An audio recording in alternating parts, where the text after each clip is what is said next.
Good morning, everyone, and thanks to Talking Galleries for inviting me to try to head up this panel conversation about a review of where art fairs stand at the moment with three representatives from the art fair world on stage. I was a former director of Art Basel. I'm very sorry I missed Mark's speech before. That would have been a brilliant opportunity to hear what his most recent thoughts are on the art market and the ecosystem of the art market. There was also, I came in towards the end of that conversation, so I also heard that there was much talk about where Art Basel is at and where Art Basel stands. So for the purpose of this conversation, we're going to move away a little bit from the major galleries and art fair system and kind of dive more into an area of asking ourselves what is actually happening at a point in time when art fair fatigue or fairtigue has become a term that's been used regularly amongst gallerists or collectors or curators, whoever is working in the art world. I'm sure that you're aware of some of the numbers of what have happened over the past 40, 45 years. Art fairs, contemporary art fairs, having started in the late 60s with a couple of prominent art fairs in Central Europe, and then actually having increased in number, particularly over the past 10 to 15 years, and even over the past 5 years, since the economic crisis again, where we stand today at an estimated 220 art fairs worldwide that in some way or another actually represent contemporary art. But alongside some of the major fairs, there have been an increase also of international and more regional fairs that lay claim to being different from what we would call the major fairs that we know. And this panel discussion, what we would like to investigate a little bit, and I would like to run it more as a conversation amongst ourselves, all of us either being former art fair directors or current art fair directors or involved in art fairs, is that with this current array of different types of exhibitions and sales platforms, what do they actually offer to the galleries? What do they expect from galleries that participate in them? What do they bring to collectors? And how should galleries actually choose to participate in one or the other? For which reasons? Or alternately, actually, in many of them in this current day and age. So I'm very happy to greet on stage three colleagues, so to speak. I will start with our youngest member on the panel, with Touria El Glaoui, who is running 154 in London and in New York currently. Also Elizabeth D, who is based in New York and was a co-founder of Independent, which has currently announced that you will be staged in Brussels as well. And Carlos Uroz, who has been running Arco Madrid for 6 years now. You all represent a cross-section of platforms that somehow have a difference from what we would call a traditional art fair to a certain degree. So I'd like to start with each of you maybe giving us a quick rundown of how those fairs actually came about and yourself and your role as directors of those fairs. I will give you the first round. Thank you, Annette, and thank you for having us here. I feel very honored to be part of this panel. Our fair 154 is 3 years old. We launched in 2013 in this beautiful neoclassical building called Somerset House in London. We strategically started the fair to be in parallel to Frieze. We thought because the fair was specializing in contemporary African art and diasporan African art, that we needed to, because of this fair fatigue, be in parallel to a big event and leverage on the base of collectors and the event that Frieze Week was providing to London. I think the idea started in 2011 when, with my previous job, I was traveling a lot to Africa. I had the chance to spend a lot of time in like amazing places in terms of art scenes, with very rich art scenes, like in Ghana, in Lagos, or in Johannesburg. And then I was very surprised that when I was leaving the continent, there was very few evidence of what I was seeing. And all those major, very established, for some of them, artists in Africa had absolutely not crossed over the geographical borders and were not represented in international museums or international fairs or even Biennale. Obviously, in 3 years' time, now that I'm saying that, I think my own objectives, which was really to initiate a platform that would give visibility on the multiplicity and the diversity of contemporary African art and artists on an international stage, is almost changing every year, and so much. Even in London, when I started, there was a very important initiative, which was the Tate Acquisition Committee, which had created an African Acquisition Committee in 2012, I think. And I think that really helped, kind of support what I was doing in many ways, in terms of like putting a focus on contemporary African art and giving it a voice. But since then, there's like been like at least 5 new galleries in London, supporting contemporary African art. There's been, now the potential of a second art fair in Paris, doing contemporary African art. So I think things have changed, and they're changing really fast. But in 2013, I guess, besides the 2 art fairs in South Africa, we were pretty much the leading European African art fair. The idea was like I didn't want to wait, being the daughter of an artist, knowing how visibility is important for an artist, and that on a continent there's absolutely no infrastructure of collector base, that can support the development of the artistic art scenes of those countries.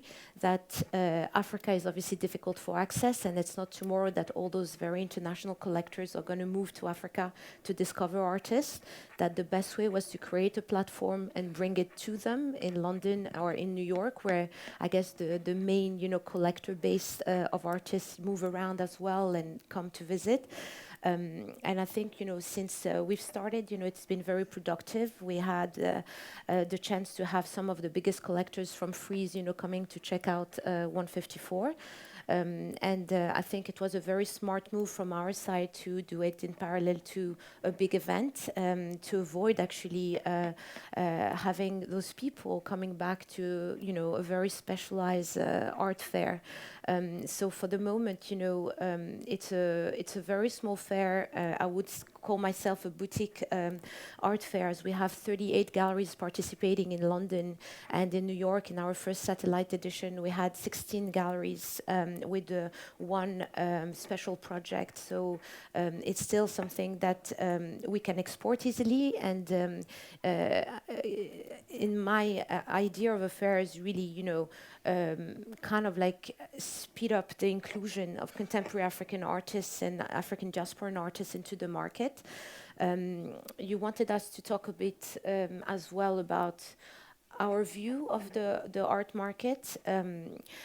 We talked about obviously Basel, but we talked, if I can just like give an example that is even newer in terms of FIAC, there was absolutely 0 African gallery at FIAC, and there was probably six African artists out of 1,732 artists at FIAC. So for me, those numbers are not acceptable.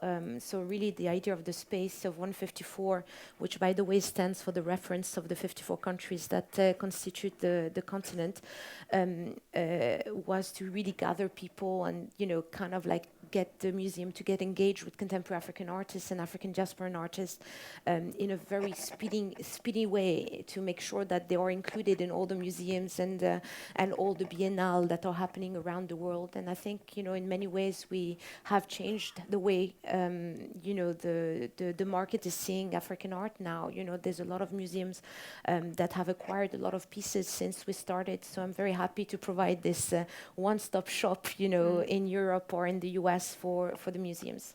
Thank you, Turia.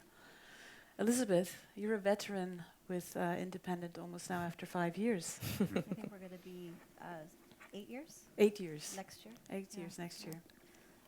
Yeah, we started. Can you hear me? Not sure. Yeah. No. Yes, now yes. I can Oh, hear there it. we Okay. Yeah, Independence started in the middle of the financial crisis. Darren Fluke, who's the co-founder of Hotel Gallery, and I were sitting on a selection committee for Artissima for 3 days in the middle of August, going through, you know, hundreds of applications and just starting to question what's the nature of what we're doing, and as, you know, young to mid-career gallerists, moving it from one status to another as galleries, we start to think, you know, we've inherited a system, and does the system really work for our generation? And given the fact that we have this tremendous financial strain going on, how do we inspire ourselves to keep moving forward in the practice? How do we preserve the practice of gallery work for others? How do we get our colleagues who were so active with philosophical thinking about what a gallery needs to be in this time, how do we really forefront some of those concerns? And the idea was not necessarily to start a fair, although that is what we did. The idea was to take a look at the territories of gallery work as it is now, where it has been, what the tradition has been, and what it could potentially be, the studio and the needs of our particular artists that we were working with and representing, the international biennial circuit and how effective it is in bringing together deeper discussions behind the content of artwork, and then the museum model and its benefits and, you know, obstacles. And we looked a lot at scale and how does one need to navigate an experience, and the idea of shared experience and the fact that we are human beings and it's important for us to physically show up and engage with artworks, the power of consensus, and how that really is a fundamental driving factor in what ultimately becomes the market.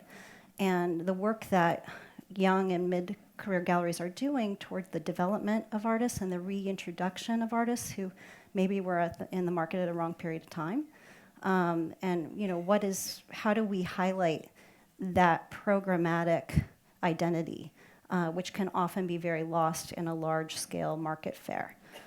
So we were very lucky in that we had access to a former museum, the Dia Center for the Arts in New York, that allowed us to do our first edition there. And it was, from the second we started, something that people really valued. And it was something that we wanted to keep developing in a more collaborative way. So our gallerists, particularly our European gallerists, became extremely important to us. And we began really deep conversations about what their needs were. And a lot of these galleries were developing and artists abroad, and we weren't seeing them in New York because New York was so related to the market. And, you know, Art Basel was in Miami, it wasn't in New York, so we were missing a lot of people like Maureen Paley and other galleries that just, their artists didn't have representation in New York at the time necessarily, and we didn't really see a generation coming up unless we went to fairs in Europe or saw them at their galleries in their own cities. So this became a consideration as well, and we every year have tried to kind of evolve the project in relationship with those concerns and considerations, which have then changed because we've moved through the financial crisis. A lot of our galleries closed, a lot of them continued, a lot of them became stronger, and a lot of them matured and have become more major galleries. And so we're still in very much a consortium with them and with the network, which has now, I think, gone to over 150 galleries. Very good, thank you so much. Maybe you can say a word about Brussels Yes. as well? So we, in consideration of that, we wanted to bring our fair or our project or our platform in some form or another to Europe, and to do it in a way that could make an impact, could add value to the existing ecosystem, and also to give back to some of our European galleries who had really taken the risk over many years of coming to New York and presenting material that hasn't and often hadn't been seen in New York. So the idea was to find a home that was very central to continental Europe. Brussels is very central to Paris, to the Rhineland, to London, and to go into a place that was moving from one status as a city to another. And we wanted to go in where there was a new generation coming in that was affordable for people to live and work and do their practice there, and also that we could be in dialogue with. So the collectors of Belgium have been very supportive to our fair. They were very instrumental in bringing us to Belgium, and that's how we ended up starting the fair, and that will take place in April of next year. Okay, thank you very much. Carlos, you're kind of like the heavyweight in the room right now, coming up to 35 years. Much older, unfortunately. Arco started 35 years ago. Next year we'll celebrate our 35th anniversary in February. You're all invited. But it was the initiative of a gallerist, of Annette, that came into the Madrid Fair organization inspired by the models that already existed in Basel and Paris. To say, okay, why don't we organize a fair in Madrid? It was 5 years after the death of Franco, so Madrid at that time was a very grey and dull place. And so she proposed, okay, this was going to change the image of the city, and we should, all the institutions should support this project and invest in the fair. And the Madrid Fair organization took the lead and said, okay, we're going to do an international contemporary art fair in a moment where there was no art market and very few galleries that were doing an international program, because it was very complicated. There were customs, taxes. There was a luxury tax at that moment. And that initiative from a gallery became something so popular for the public, and that became one of the most attended fairs since the beginning. One of Arco's features is that it's highly attended. Since 5 years, we have 2 days of professional visit because there's so much people during the weekends. Also, since the beginning, it was one idea to include lots of museum directors and art critics as part of the fair itself. Like talks and public talks, discussions, and that has evolved until now. Now we have like over 150 panelists coming every year to visit the fair and to do the talks at the same time, and also supported by the institutions. In the beginning, funding the fair, the Minister of Culture, the City of Madrid. Fortunately, now we don't have any public funding except for some projects, but it is still very much supported by the royal family that come to the opening. So it makes it very, very public, which is something that I would like to talk later about, this public and this awareness on contemporary art that art first create, which is something very important that we haven't talked so far, but I think it's one of our strengths. I also want to point out that Arco is organized by the Madrid Fair organization, which is a non-profit organization. That means all the income from all the fairs is reinvested in the fair itself, probably like Art Basel or probably like other like Art Cologne. We are a non-profit organization, and we also are venue owners. That means we don't have to rent a super expensive space or build a huge tent.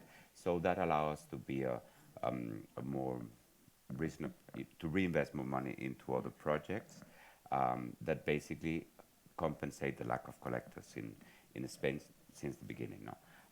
So most of our income goes to create new collectors, to create an awareness of contemporary art on the main public, on the general public, through press actions, so that these 35 years of Arco have already created a generation of Arco collectors, people that used to come with their schools when they were young, and then with their first incomes, they bought a small piece, and now they have a business, they do well, and they're becoming collectors. So that's something we really work a lot, in finding new audiences for contemporary art, in finding new collectors. We go to companies to encourage them to start collections. Now it's a very difficult moment, but of course, Arco encouraged Coca-Cola to do a foundation and to purchase at the fair. We created our own foundation, the Arco Foundation, in order to give an example to the general public about how to do an international art collection with an art critic selecting the works, with an international profile. And it was Herida Wilde that in 1987 did the first acquisitions for the fair, and the collection is now on loan in a public museum, and we keep buying at the fair every year. We try to find any potential collectors, from people that are getting wealthy because of their works, or maybe are afraid of getting into the galleries. We have also a consultancy program within the fair, which was at first a bit striking. Why do you need a consultant within the fair? But in order to lead the people that go for the first time to the fair to say, okay, Arco is a big fair. We have over 150 galleries. Where should I look if I have this budget and I have this taste? No? So it's not someone that is dealing with the galleries, but it's leading someone that is doing their first purchases at the fair. So basically, most of the work we do is in building new audiences, new collectors, of course, in bringing lots of foreign collectors to Spain. We have an international collectors program with over 250 guests that we invite to Madrid, that we show around. They go to other collections, they go to the Reina Sofia. We pamper them to make sure that these galleries that come to Spain, they have business. So I think one of the importances of art fairs is also this creating an awareness on contemporary art, not because the galleries are so disseminated and so isolated that only when the art fair happens, there's a public awareness of the situation of contemporary art. Main media talk about it. So I think this is very, very important, and that on the long run generates a new generation of collectors. And you see also that in countries where they are starting an art fair, in South America, maybe in Colombia, in Sao Paulo, you see how the existence of the art fairs generates new collectors itself. So that's something that we invest a lot of money, and that I think that's something that is one of the assets of the art fairs itself. Is not just bringing together the collectors that already exist from the gallery and adding them up, but to generate new ones. These people that maybe don't go to the galleries yet, and then should go to the galleries later. Very good. Thank you very much. What I hear around this little circle here, that is, it's apparently all of the fairs kind of sprung out of a particular moment in time. That it seemed to be a type of crisis one way or the other, whether that was 35 years ago, or whether it was the most recent crisis about 6, 7, 8 years ago, or in your particular case, because there needs to be a showcase for the continent at the time being, because the awareness there has not been available at the moment. In most of the cases, also what I find interesting here is that gallerists are very much behind the idea of even now launching these platforms. Turia, you yourself don't have a gallery background at all. No.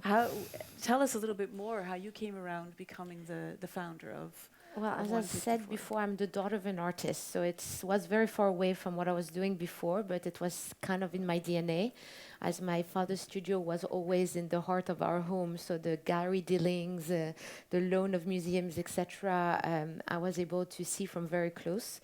But I think it's more my trip, to Africa that made me realize the lack of this platform outside the continent, and how they were misrepresented in terms of every international, encounters in the art world. And it's still the case, we had the chance to have Queen Wazor, who did the Biennale of Venice this year, and including a lot of artists, from the continent. But it's quite of a one-off, probably. It's not going to be the case of having another Nigerian, Biennale director very soon. And I think that in the way I saw things, I was like, okay, this is how the art market is working, and I think we have to play the game in many ways. There was a lot of galleries, focusing and specializing in contemporary African art and African diasporan artists, but not showcasing, the work, because the art fairs were not inviting them. Or they were not known by the art fairs to be showcased in their platforms.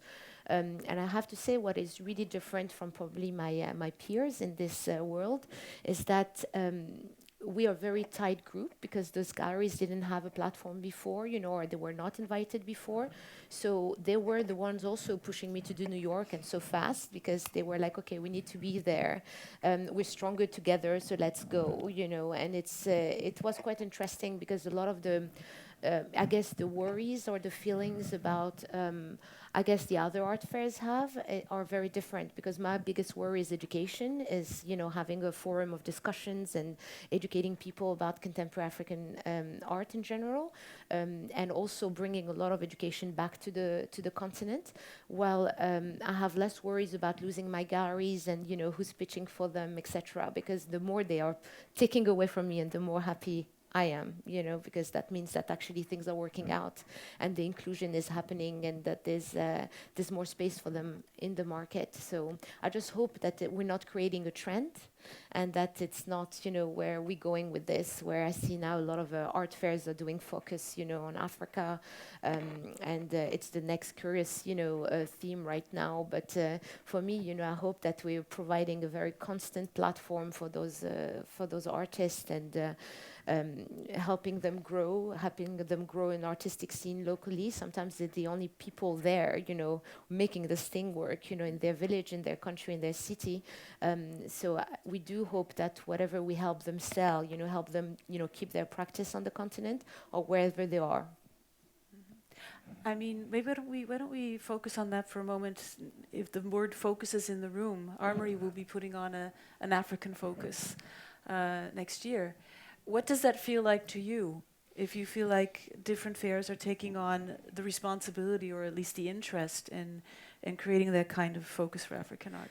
So I think that from my gallery's perspective, when I call them my galleries, because we've been working together for 3 years now, and 4 edition with New York, is that they know it's a one-time shot. Well, they know that with 154 they have a constant platform where they can showcase.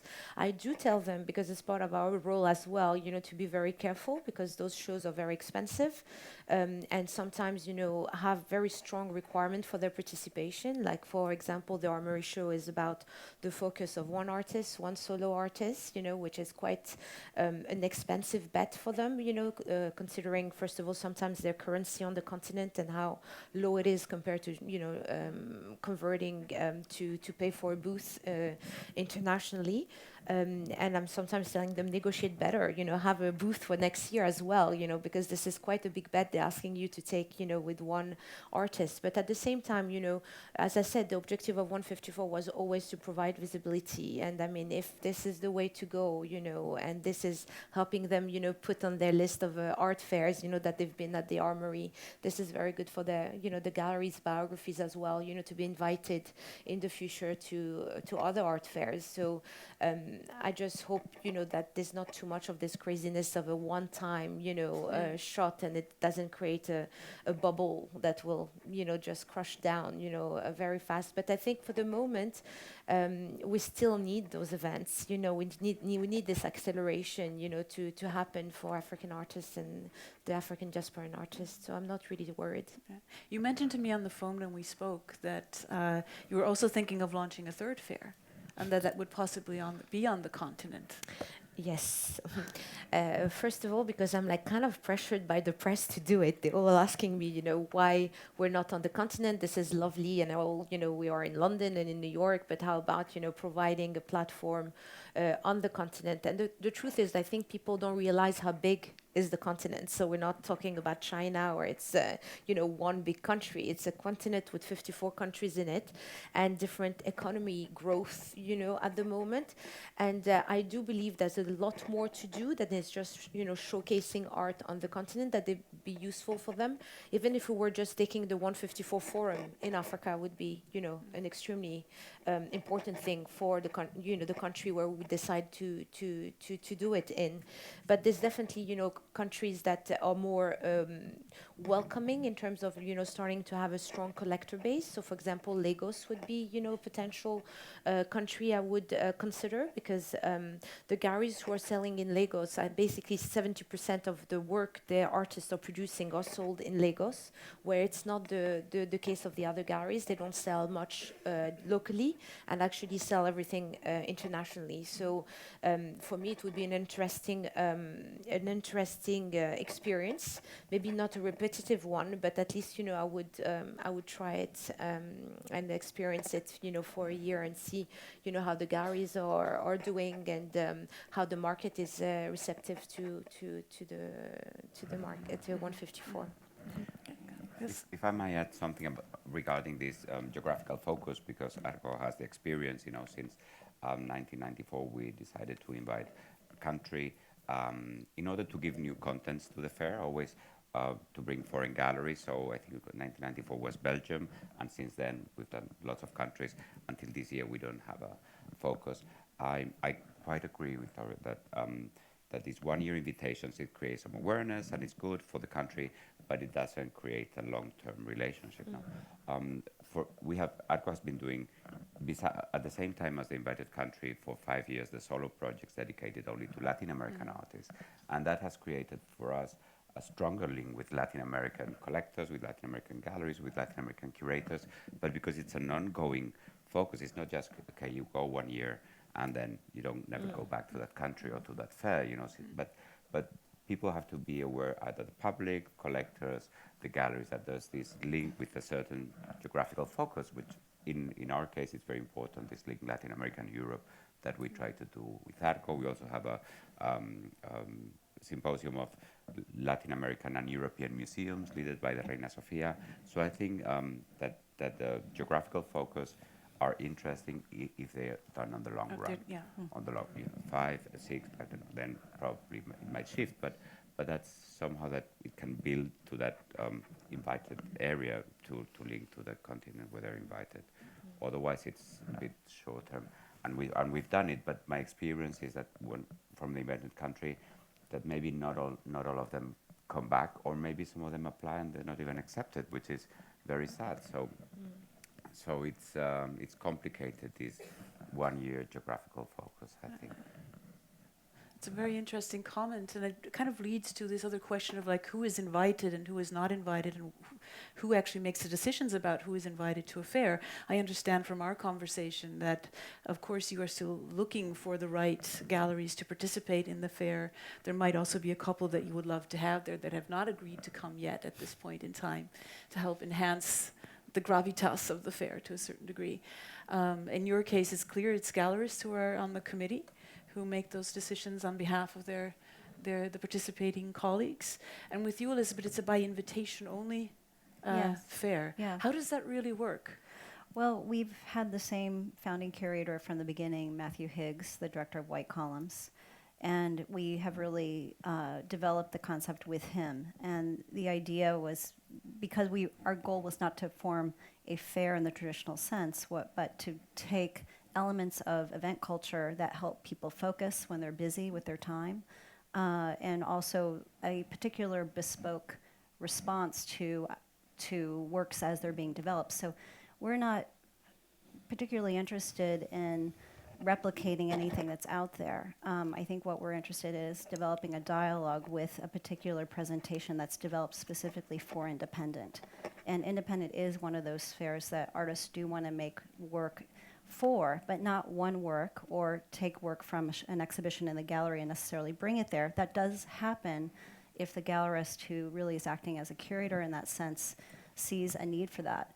But a lot of our projects are developed specifically for independent. So it really is something curatorial and very collaborative in nature.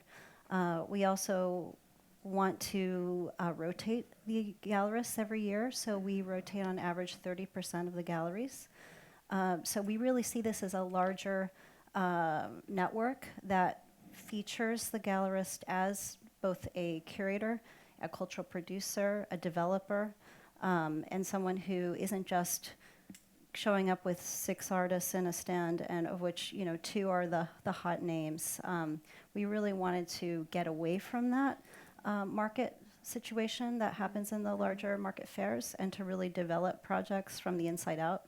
Even with our architecture, there's very much a sense of that. We don't finalize anything about how the navigational system of the fair experience is really defined until we really have our projects in relationship with the galleries. And the galleries have given us their feedback, and we are really taking that into consideration with every aspect. So it's very much a bespoke project in that sense. So it's also case by case, depending on which fair that I said fair. I said the F word. Well, it is a fair. Is it a fair? It is a really fair. a fair? I just want to make clear that wasn't really our full concern to start a fair. It came out of such a broader sense of inquiry and dialogue and collaboration with other galleries. It's hard for people to navigate because they want to propose ideas to Matthew, or through us, through Laura Mitterrand, our founding director, who's also been with me for 8 years, who's the director of Gavin Brown. We all have a gallery practice. Matthew's running White Columns. I mean, we literally meet for a 9 o'clock breakfast and then we go to our respective galleries to work during the day. So that's important too. And our time, in consideration of time, and also keeping costs low, which is something that I definitely want to address in this forum, is just the increasing amount of pressure that gallerists are under to participate. They want to participate in these fairs because it's great for them. It's great for the galleries. It's great for the artists they represent. But the costs are becoming increasingly prohibitive. So we just hired our first full-time staff people after 7 years because we didn't want to pass that cost on to our galleries. We felt that we had the sufficient network to produce something that people wanted to see without having a dominant infrastructure that would add to the costs of doing this. So that's also another reason why we're structured the way that we are. I'm going to point to a publication that came out recently from Edward Winkleman, who actually was here last year to give a talk about actually this upcoming book, which now is called Selling Contemporary Art. I'm just pointing it out because he talked about it last year, but not only because of that. There's a whole chapter in this book that is about dealers being fair organizers. Yeah. And I think my question to you would also be, do you really think that dealers are the better fair organizers? Well, I think dealers are great fair founders, and there's a wonderful tradition of that. I don't feel I organize the fair. I feel that I am a conduit for discussion that leads to people working independently together. Our gallerists, yes, we are providing a service, but I see us as more as advocates for the autonomy of gallerists. We don't want to regulate how they are working. We want them to essentially take the opportunity of the invitation and develop it completely for their own needs. And we want to be there to support that. But in some senses, I think you have to have other people involved in that process. I mean, we're a very particular kind of project. But yeah, I think that gallerists really do understand what's needed. They're sensitive to certain key things, and our world is changing very quickly. So the scale that independent is at the current moment is we're really in a position of being able to respond to that very quickly.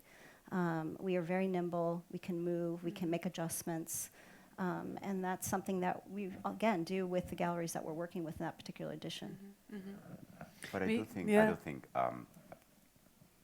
art fairs have to be very close to galleries. The organizing committees they don't have to be only the people that select the galleries. They go to a 2-day meeting and go through all these applications. It's about what the contents of the fair are, the marketing, the image, what to do, what not to do. I worked 7 years at the gallery with Helga Dalvear, which was, I think, and we did lots of art fairs. At that time, we did four art fairs a year, and we were like the ones that were doing most art fairs in Madrid. And that, I think it's a very good practice, to be on the other side, to understand what a gallery would need on an art fair. In the late 90s, I think, because there was a huge discussion about the gallery selecting the other galleries to come into the fair, and it was considered unfair, because it's concurrency, but they are selecting who's getting in. So IFEMA tried to solve that, including other people in the organizing committee, and I was working as deputy director at that time, and there were museum directors and art critics, and it was a committee of 14 people, and it was a mess, because some museum directors, they don't have the knowledge about young galleries, and they don't even know who they are, and even less if they're in other countries. And it was really, because people that have more information about young galleries are other galleries. So I think it's very important that that the art fairs are very, very close to the art galleries, either running in themselves or in close conversation with the people, with the organizing committees. Otherwise, I don't think they don't work. Actually, some other fairs and some initiatives, done by people coming from the business, and considering fairs just like a business, it won't work, because if it's too small, the scale won't work. You won't make a profit. If it's too big, it won't be interesting. So I think it has to be very, very close to the galleries itself.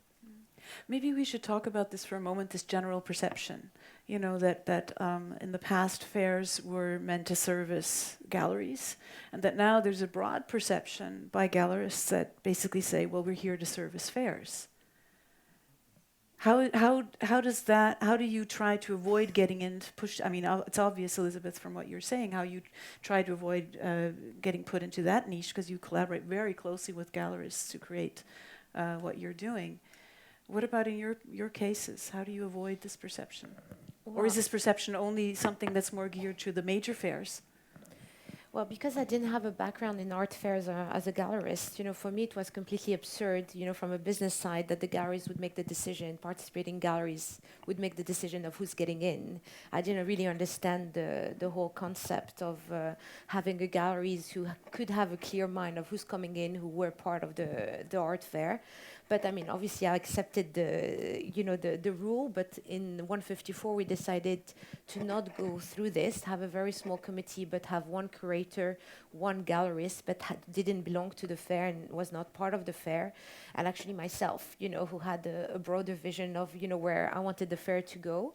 And it seemed, much more easy to veto the galleries or not to veto the galleries based on, sometimes wanting a gallery that I wanted to be part of the fair, because I think they could have brought, more credibility to the fair, more excitement to have a big name, to 154 with such a small structure.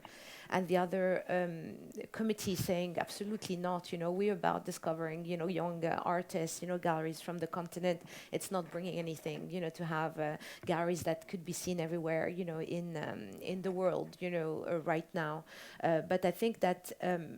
I think everybody has to play its role, and I think yes, fantastic if there's a background of gallerists because they bring so much, into the plate. But I think that the galleries should service themselves. It's hard enough, to make it as a young gallery or a very established gallery, to decide on which fair to participate and where they will make probably the most contact and the most transactions. I'm very happy to listen to the galleries every end of the fair. We go around, we ask them how they felt, what we could do to improve the fair, where they want to go next. I'm like all about their feedback, but I won't let them tell me, who we should take or who we should have on board, what we should do next, because I think, the idea is that we have a vision that we're trying to accomplish, and they're part of they're part of the journey, but without, having too much influence of what we do. Can I just ask, because I often have the impression that your focus is really on the representation of the artists. Yes. And the galleries seem to be more of a vehicle. Yes. Through which those artists can be represented. Is that correct? Completely. Yeah. And actually, it's probably being the daughter of an artist, but I'm all about fighting for the artists, and their visibility and educating them as well, because I mean, it's very hard to explain, but education is a big part of what we do. And even in their relationship with the galleries, sometimes it's very new to them. In their country, they are able to sell directly to collectors. They don't really see the point of a gallerist, in general, because they can actually do their own sales, and they are used to do that. Collectors are used to go to, artist studio and buy directly from them. So it's also about them, understanding also, how it works outside, why a gallery is useful in promoting them, but also, publishing publication on their work, referencing their work, managing that relationship with museum, etc. So I think that yes, and this is why I guess we are very friendly to artists, and artists come to 154 quite a lot, but it's their, for a lot of them, their first international exhibitions, so they have not been invited to anywhere else or to any museums to have solo shows. So it is, in a way, a lot about them. Does that ring true for the both of you as well? Yes, I think the art fairs, because of this proliferation of art fairs, I think there are more and more solos happening, and we also, in Arco, we try to encourage the gallery to do two-person presentation. I think solos at an art fair, there's a very specific project like independent. Sometimes it's difficult for the gallery, the relationship with the artist, it's like doing a solo show outside the gallery with that artist. So we're encouraging the galleries to do duos, and there are more and more solo projects happening all over, because of this proliferation of art fairs. If you go to 5 art fairs in the same year and you see the same booths by the same galleries with the same artists, you don't know whether you're in London or Basel or in, and we've all had this experience. You do this corner, so I saw the same work, maybe in a different color 2 months ago in another fair. So I think all the art fairs are encouraging more and more to do solos, and the galleries are accepting it. I think it's less tiring for them to ask all the artists for works when they're doing 7 or 8 fairs. So if they can do solos in 2 or 3 of them, it's something different. It's more curatorial if they have to put in dialogue to artists. So I think that's more and more happening more and more. But for us, there's a big strength in the gallery. It's the gallery who is doing this selection, who is putting these 2 artists together. How does this? We have like 30-something solo duos projects at the fair, but we receive many more applications, and it depended on maybe they were very good artists, but they didn't blend in together. So I think it was a very nice curatorial exercise for the gallery just to do this thinking of bringing 2 artists to the fair, which I think is something different. I think the strength of the fairs is to be more and more different. We don't all want to be like the major fairs. We want to be different, to have a different geographical focus, to have a different content, to have a different layout, to have a different architecture, maybe, to be in a different space. I think the more different the fairs are, the more they will survive. If we all clone each other and we're simply moving the same galleries and the same works and the same collectors from city to city, I mean, the only difference would be the local museum and the local restaurant. In Spain, I mean, Madrid is a big asset, El Prado and the restaurants, but of course you need, people go there, they travel, they go through airports, they want to see something different. They may like it or they might dislike it. I mean, would you agree then that kind of aligns very nicely with this perception also that maybe the platforms for discovery for emerging art is more on the platforms that you represent than on the major art fair platforms? Although I know as a former director, we always struggle to bring in the discovery component into a fair as well. But is that maybe really something that's going more and more in that direction? I mean, I think that you have that in every good fair. Even if it's work you've been following for 20 years, you may, be surprised by, what's coming out of the studio now, or seeing work that has previously not been shown. And I think, fairs should really always focus on that element of discovery.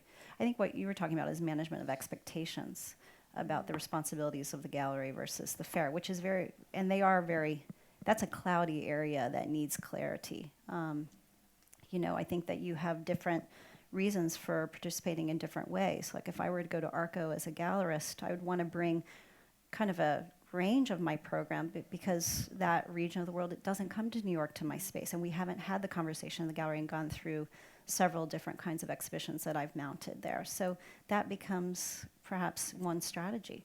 But you know, if I were a local gallery, and then I would essentially want to do something very focused to kind of, you know, shed light on, you know, those that know, you know, the program well and are looking to be surprised by something that they thought they knew already. So you know, I think it's about the agenda as well, and it's about how much of the culture of the gallery can you bring into a particular platform.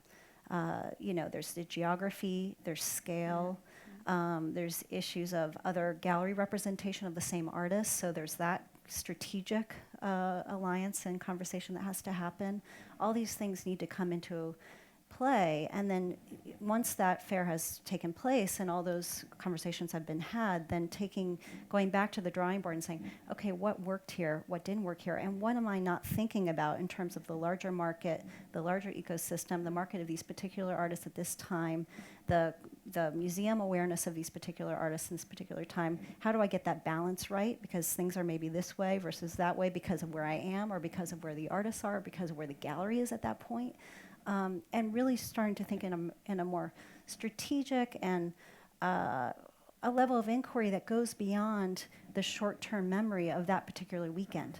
And I think that has to really be considered by all of us. And because if we don't think about it that way, we're not going to have a longer-term sustainable economy.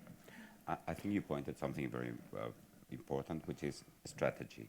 And more I have conversations with gallery about art fair strategy, either with the galleries that we want to come to Arco and say, okay, why it would make sense for you, and it has to make sense for some reason, you know, because of some artists or because of certain focus or certain show. It has to make sense. But also I have this conversation with some of the galleries that are not accepted at Arco. They call me and say, okay, what happened? What can I do?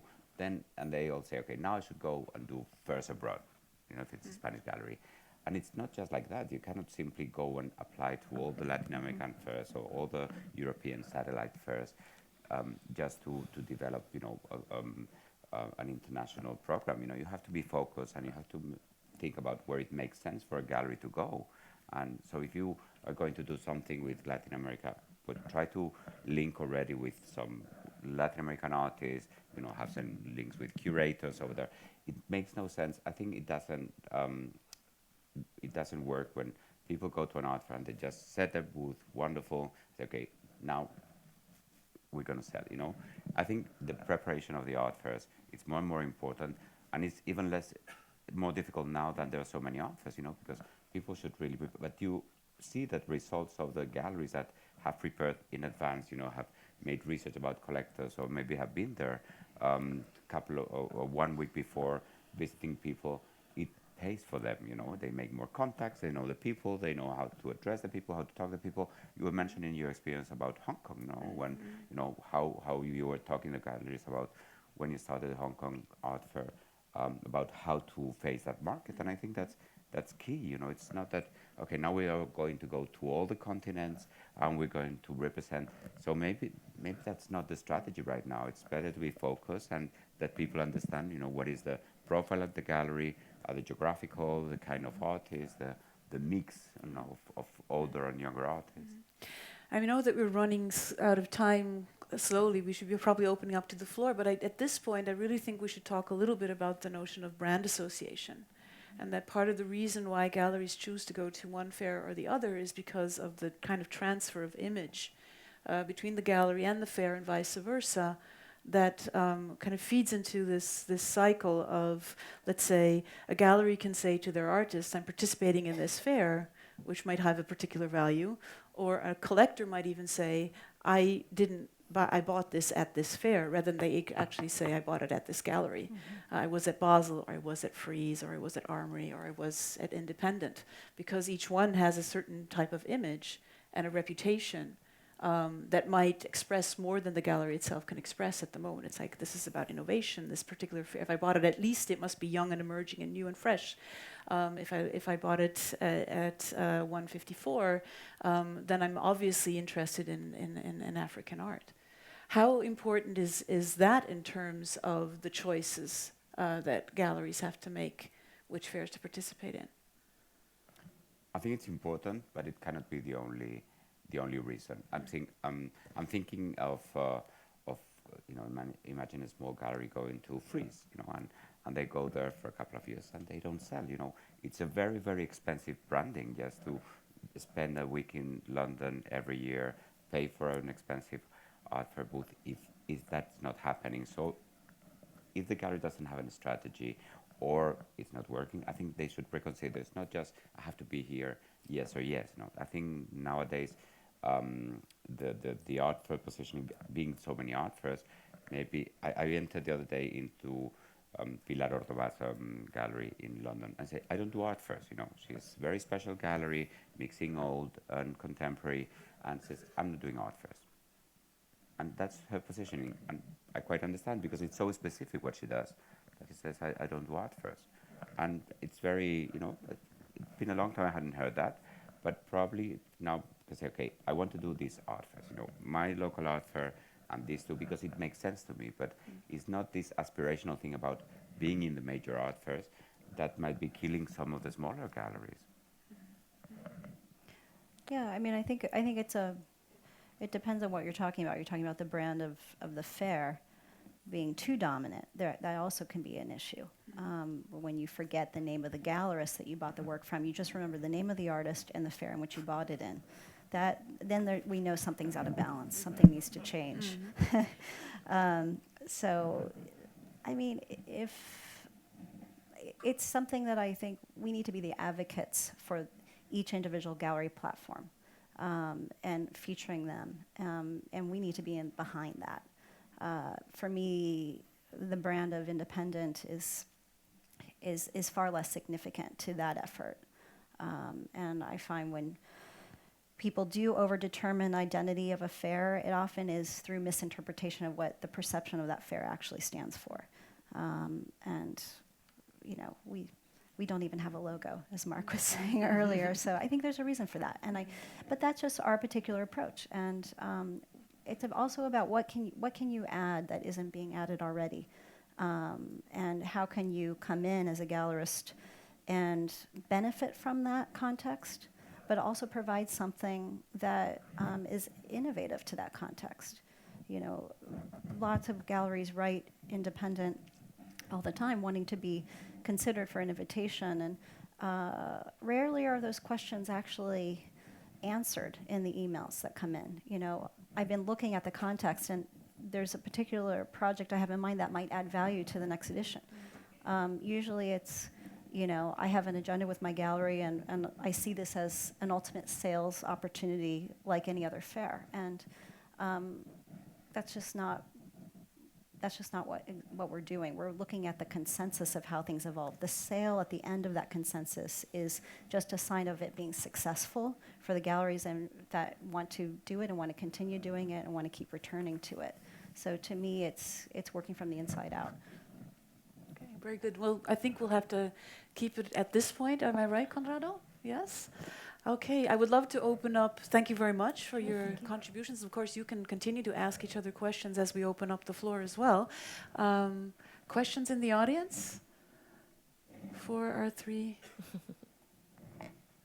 Yes.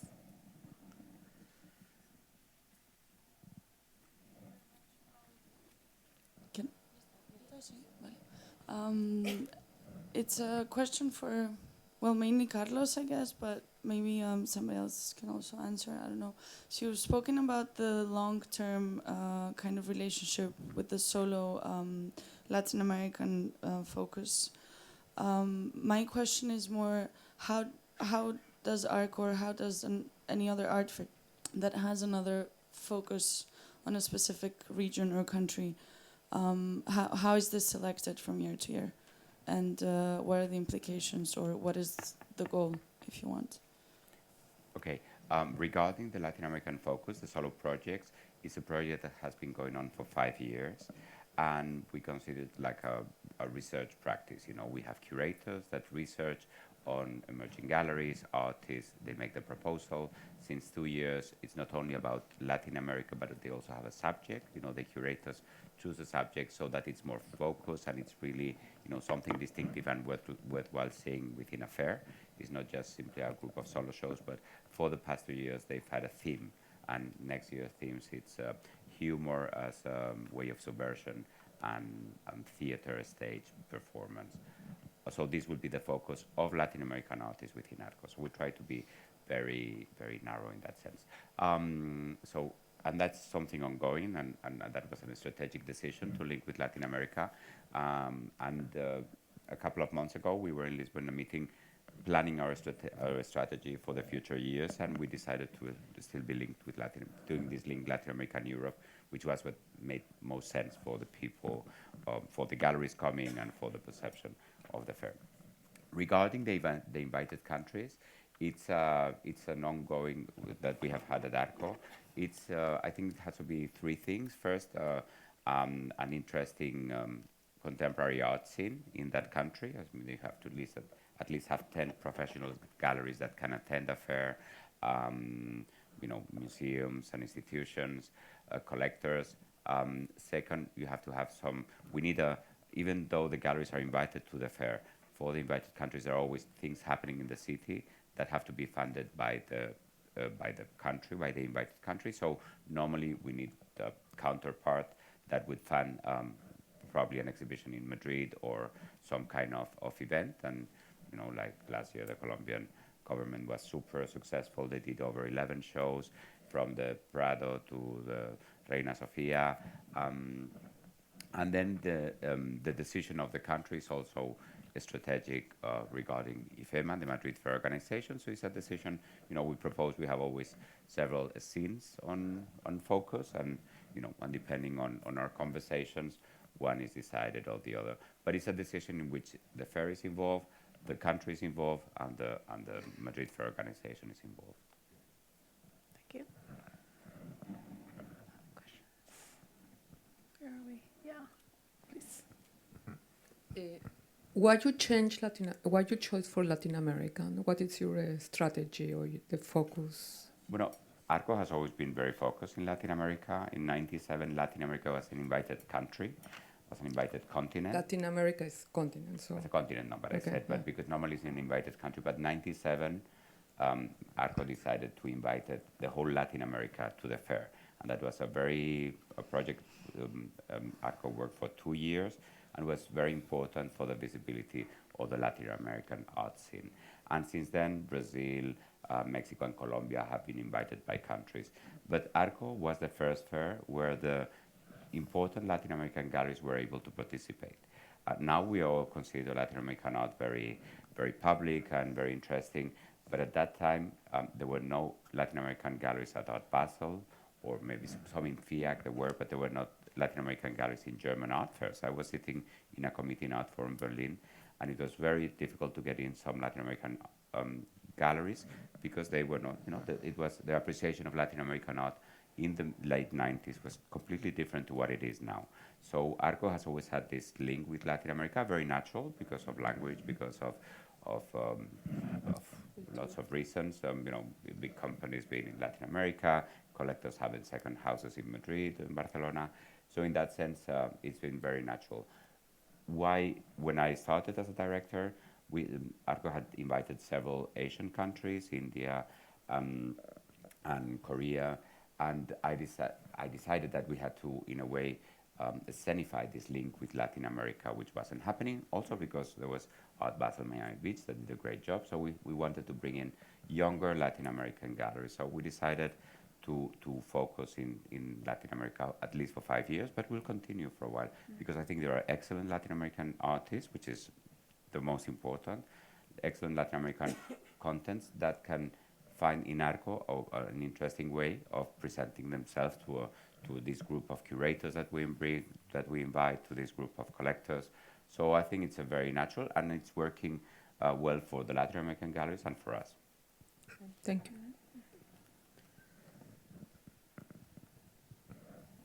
Alain?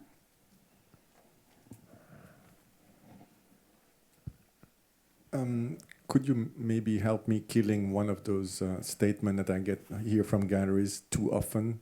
Is that very often I see galleries saying, yeah, but if I do this fair, this small fair, I'm losing my chance to get to the big fair, which is the most stupid statement I ever heard, in my opinion. Because in fact, it's the quality of the presentation wherever you're doing that presentation, which will count eventually to getting in. So can you just remind if I'm wrong or right on this, that wherever you're showing, as long as the presentation is good, is not harming your chances to get in those big fairs, supposedly? I mean, I had different feedback actually with regards to 154, is that a lot of the very established gallery, which are probably not, you know, the big galleries that are doing Art Basel, but the ones who are doing a lot of different international art fairs, saying that actually it was a very different feeling at 154, because actually it was a very kind of like 70s, 80s atmosphere where everybody was still talking to each other and being nice to each other and having those very interesting, you know, communication and discussions during the fair, walking around the fair. And I think that for even the galleries who are now, were a bit reticent when I started about showing their African artists at 154. Now we are approached by very established galleries, you know, wanting to do that platform for the African artists. You know, they have in their list of artists, you know, at 154, thinking it's the best platform to showcase or promote that particular artist. But I mean, honestly, I have galleries who are saying actually they still want to be seen as the discovering galleries, and they are doing 154 because this is where they want their positioning to be, and they believe that, you know, obviously African artists is Africa in general is probably the last continent to be discovered, and they think that, you know, their role was about discovering all those new artists for years, you know, and that they still have a place at 154 because this is where they think, you know, their positioning should be. I do think that 154 is also playing a role of being the first fair for a lot of the galleries coming from the continent. So for them, you know, I think sometimes it's a stepping stone to be accepted, you know, to another international art fair. So we have a bit of both. But I think at the end, Alain, the most important is the quality of the fair and, you know, what we show. And this is something where we don't compromise. You know, we have a lot of application, we have limited amount of space, and we're always trying to keep the balance, you know, right of very young galleries, but also, you know, galleries that have been around showcasing African artists for quite a while, a bit alone, you know, in the market. But I think one thing that we make sure is to showcase the highest quality of what we see on the market at the moment. And therefore, I think the galleries now feel more comfortable about being part of 154, even if it's a boutique, new, young, you know, fair. They know that they will be surrounded by quality.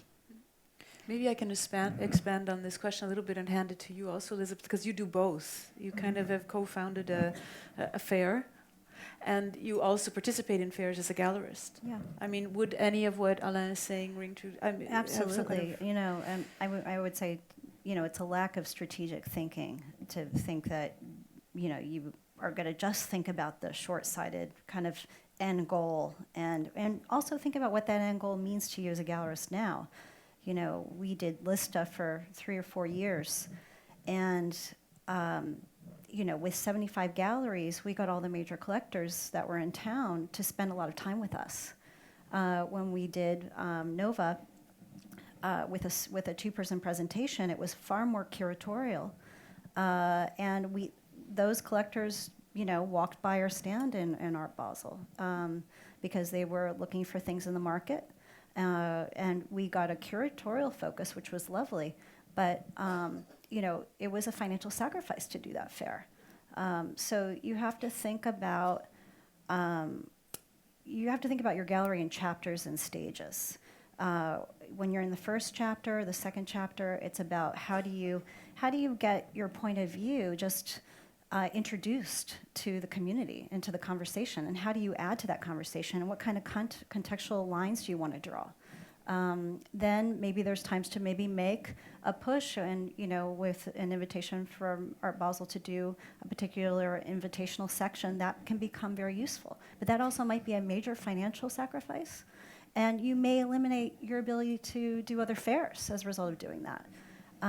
So there has to be really a sense of a larger trajectory when you analyze it from that point of view. So I quite agree. I think that you can go to, it's all a question of a scale, Arco is a middle fair, but galleries can go to a smaller fair than Arco, but if they do something outstanding, we will know and the other galleries will know. So I think it depends also what is the strategy of the gallery going to a smaller fair, to do a sort of presentation of an African artist, which will make sense to go to 154, to make something, related to Latin America at Arco, something that makes sense. Of course, if someone is going to all the fairs, to 220 art fairs, that's not a gallery. That's something insane. But I think it has to make sense what you do in which context. So if it's a small fair, either defined geographically or because you want to do something really, really outstanding in that context, it will make sense, but you have to make something outstanding. You cannot simply go there, hang for paintings, and say, okay, here I am, because that makes no sense, neither for the artist, nor for the galleries, nor for the art fair. Also, where you are in those big fairs is critical. And that can change, too, as you go from one chapter to the other of your gallery, where you can be in a context of primarily emerging market material, where the price point goes up to about $25,000. And then suddenly you're working with 3 senior artists who are in their 70s and 80s who are getting major museum retrospectives, and the works start at $150. And suddenly you feel you can't participate in that fair anymore unless you're given a stand in a different section with a different level of context. And that might not be available to you at that point. And then you have to make the determination, well, do I step out? Or do I only show part of my program? Because this is where I'm going to be in the fair, and I know that if I, having a 30 square meter stand showing $500,000 paintings is just going to be odd and strange and just won't translate to this group. Like, you have to think about also the climate, the microclimates of these larger fairs and what's happening in different sections of those fairs and different aisles of those fairs too, and to make sure that it really works. And I think it's not an issue of just starting out and getting yourself established. It's an issue that's ongoing as you go through your whole lifelong career as a gallerist, working with different kinds of artists, and their needs are different. I think if I might add something to that, it also links back to a question that was asked earlier today to Mark, that maybe what fairs try to do by creating sectors is to create the opportunity to create focus within a larger fair. I mean, in a digestible-sized fair, that's different, because with, 26 or 30 gallerists, you can walk your way through that and more or less make up your own mind of what you're looking at. But at a fair that has 260, 300 galleries, sectors are the only way to kind of guide people through what's available there. And that would be something that I would encourage gallerists to do if they're going to larger fairs. Look at the other sectors really carefully and what they can do for you. If you're, participating in Miami Beach, you might want to do that cabinet on your booth, because that will give you the extra boost. Or you might want to do something different. And I do think it is a question of scale often as well, where you want to go. Other questions? Yes, Alejandro. Hello, thank you for the talk. I have 2 questions, very short questions. First is the art fairs. Are you collaborating? Are you working together? And the second question is, after, because you are talking about selection of the galleries, but after the galleries join the fair, you are improving your marketing to help the galleries to sell, because finally a fair is a commercial event.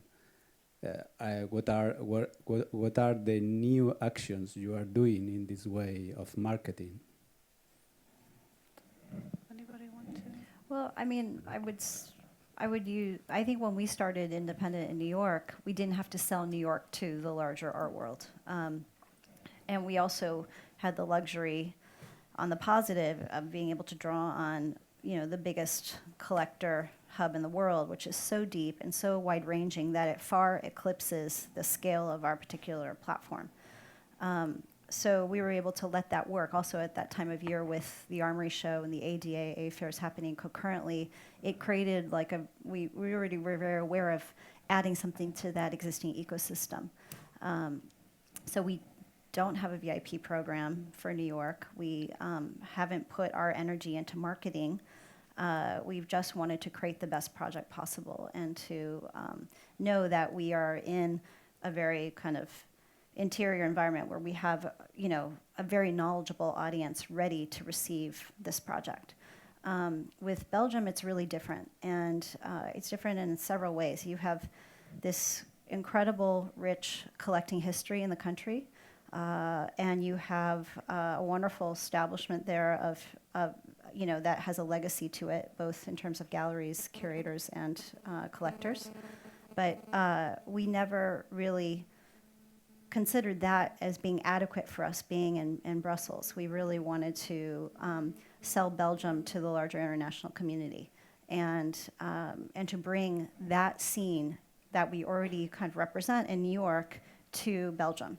And so it's not about having 15,000 people on the weekend locally. It's about bringing, people who are really interested in having this discussion to that country on that week at that particular time. So that is, for me, not a marketing campaign, but just a simple outreach project. If you have 70 galleries who are, and you're reaching out to all of the key national and international people for each of those galleries in their specific location, you definitely have that leveraged group, and they are coming. And so that, and then making that experience really rich with programming is something that we are going to put energy into, and that's going to be very different for us than something we've done in the past. In my cases, because we chose to be in parallel to Frieze, we have been working very closely with them in terms of accepting their VIPs, inviting their VIPs to our VIP program. We are obviously leveraging on their collector base, in London. So for us, it's very important to actually benefit from Frieze Week to be in town. So besides having the major entry with their VIP collector card, they are obviously invited to all our VIP program. And then for the specialized people, which we do have a lot of people coming just for African art, we obviously have a VIP program that is really dedicated to contemporary African art in London. So a lot of the people that are coming visiting the fairs that are our guests, our VIPs, are very attached to what we do.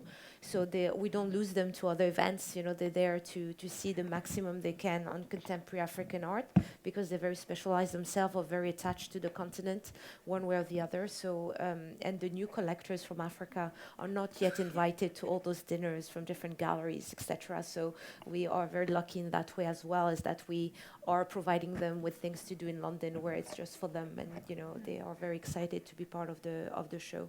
But unfortunately, we never had very strong budget to have crazy marketing campaigns. So, but I think word of mouth is better than marketing campaign. It's like people having a good experience in the fair is better than having different adverts, in different art magazine. And I think the part of it that I didn't touch it is like we always choose very unique venues.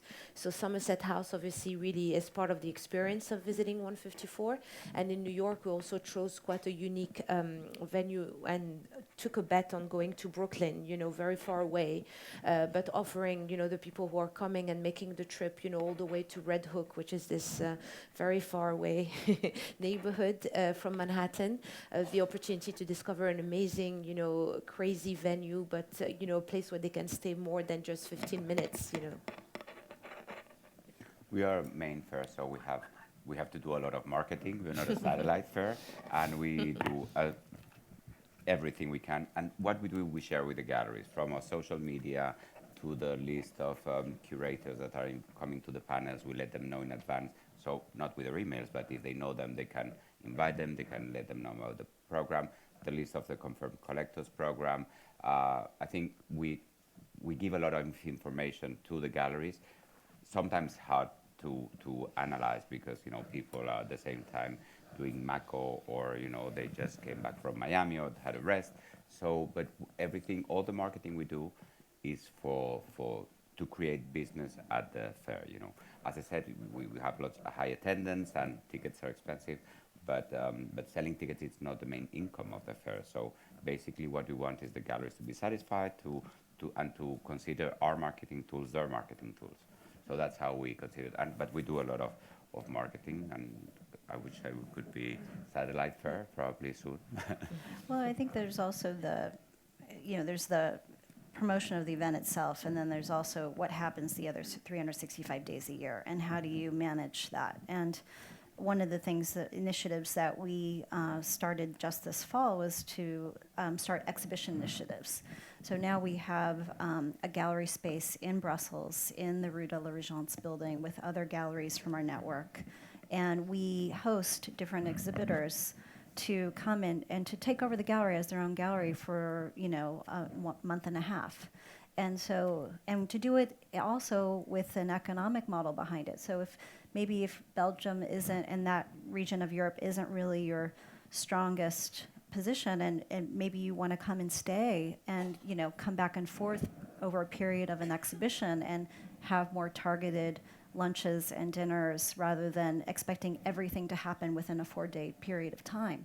And to leave knowing the city, knowing your colleagues more, having met all the curators in the region. And so we wanted to concierge that experience and also feature and highlight one gallerist at a time. So we've just opened a show with Anthony Reynolds last week, and a beautiful retrospective of Ian Breakwell's work from the estate. And here's a gallerist who has over 30 years of experience in London, a wonderful curatorial program, has not had a space since February, is questioning whether he should have a space, and he is doing shows around the world. I think he's going to come here to Barcelona and do an exhibition here. He's doing an exhibition with us. And so he is really an interesting person to take a look at. What I love about the project and the way it has worked so far is that the collectors and the curators that come and see these shows really start to see the gallerist as a curator with a level of expertise on an artist that no one else has because of the long-standing relationship that they've had over the years with that work. And that's something that when your name is on the door and you're in your home city, you don't necessarily get a significant credit for. And it's something that we can really feature. And what we hope is to bring this to other cities. So when people are traveling, to Madrid or to New York, they can say, "Oh, I wonder who's curating the show at Independent," and that space being always available, always open in the ecosystem of other galleries, and inviting gallerists to come and do things there that aren't being seen in that particular city. I think we have to wrap it up now. I have a question. You have a question? Oh, Corrado, please. If the moderator lets me. But this question is for the speakers. Is it possible that you share with us what are the factors, the qualities, characteristics that you have into consideration, that you and your committees, of course, have into consideration when evaluating and accepting or refusing art galleries? So for us, because it would be so much easier to have European and American galleries, some of the high priority factors that we keep a balance between the galleries coming from the continent and the galleries coming from Europe and the US, because if not, the balance wouldn't be right. Obviously, the quality of the work, is very important. The quality of the program locally. So if they are have a presence in Africa, is like, what is their vision? Is it to promote just locally?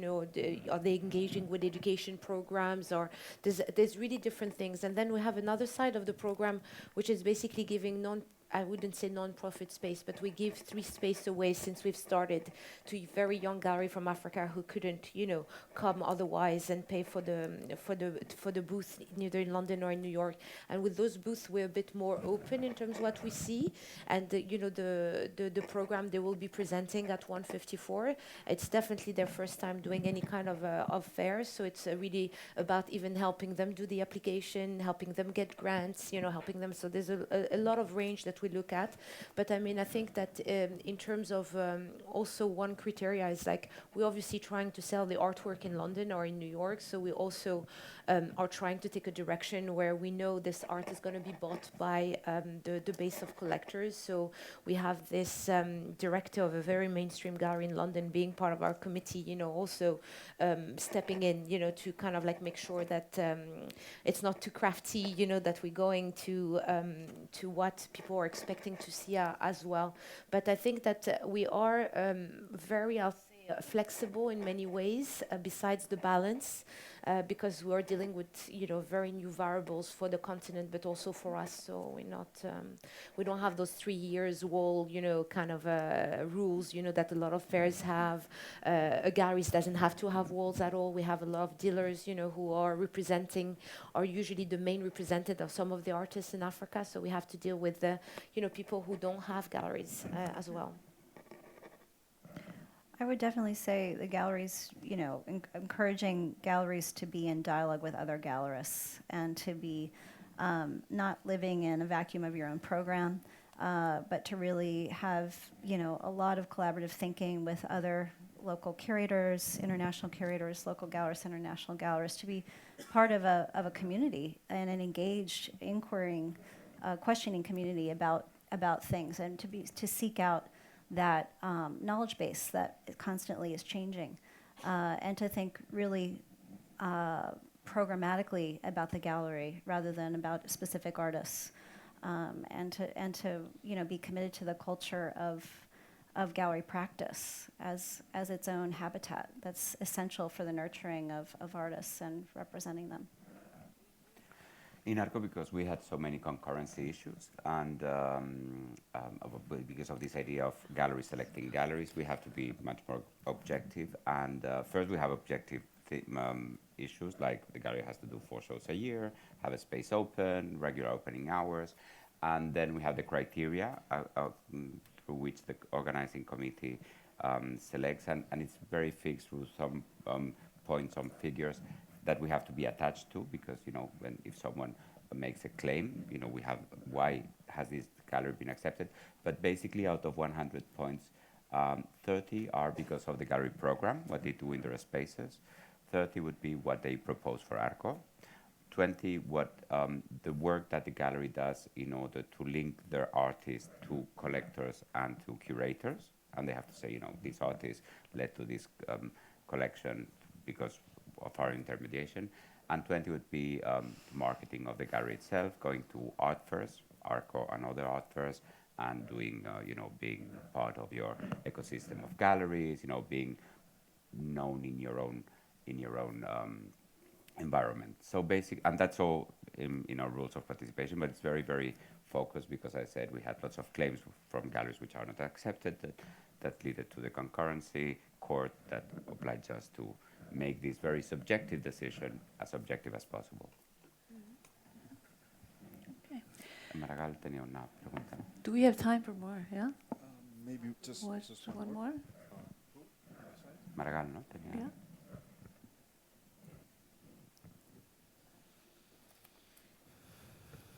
Thank you. I found it extremely interesting, the idea you just explained a while ago, Carlos, of the importance that a gallery presents something new, something different, something fresh in its participation in an art fair, in order to give its own personality to each art fair, and that you don't feel in Madrid as if you were in London or in New York. This for me has a difficulty in some way, which I would like to point out. If you want, as a gallery, to present something really new, something that really can surprise collectors or curators, something many times you have to relate to, let's say, emerging art or young artists, in which cases you normally go into a price level which is difficult to match with the costs of attending these art fairs. I mean, it's difficult to ask for fresh, new, different, and at the same time, the art fairs and the spaces in art fairs are quite expensive, as you well know. Can you? Well, doing something fresh and something surprising doesn't mean it's younger artists, not at all. I think we encourage the difference, no? The difference in the presentation and providing new contents to the fair. It's not, it has to be an artist that has never been shown in Madrid. It's not about that. Last year we had an amazing booth with a duo presentation of works on paper by Giorgio Grif and Hernández Pijuan, which was exquisite. And it's, you know, artists that we all know, but it was because of how the presentation was done that it added new contents to the fair. We had a gallery like Leon Tovar, which is a dealer from New York, that instead doing his more kinetic work, he only did Colombian artists from the 70s and 80s. So I think, probably I mislead my words, new contents to the fair is not a young artist, not at all. And I think that's more, I think all the fairs are looking to that more and more, you know, to maybe it's an artist that we've all known and it's very well known in the Spanish scene, but you're presenting something very specific that would be interesting for the museums, for the people coming from abroad. It's not just about young and exhibited artists, not at all. It's about adding a new content to the fair, which is not just a series of different works by different artists, which we also have, you know, and it's part of the market itself. But it's having this, you know, this, when you see 400 applications, suddenly something strikes, you know, and says, okay, this is interesting. And the others is lists and lists of artists in the same way. But when a gallery is proposing something new, then we debate it, but it creates a lot of awareness. And it doesn't necessarily have to be a new and exhibited artist. Okay, thank you very much. Thank you. I think we have to wrap it up now. Thankfully, this afternoon we'll have another presentation that will be more about which of the art fairs to select. So this will be continued in a different format later in the afternoon. Thank you very much, and thank you all for your contributions today. Thank you, Annette. Thank you.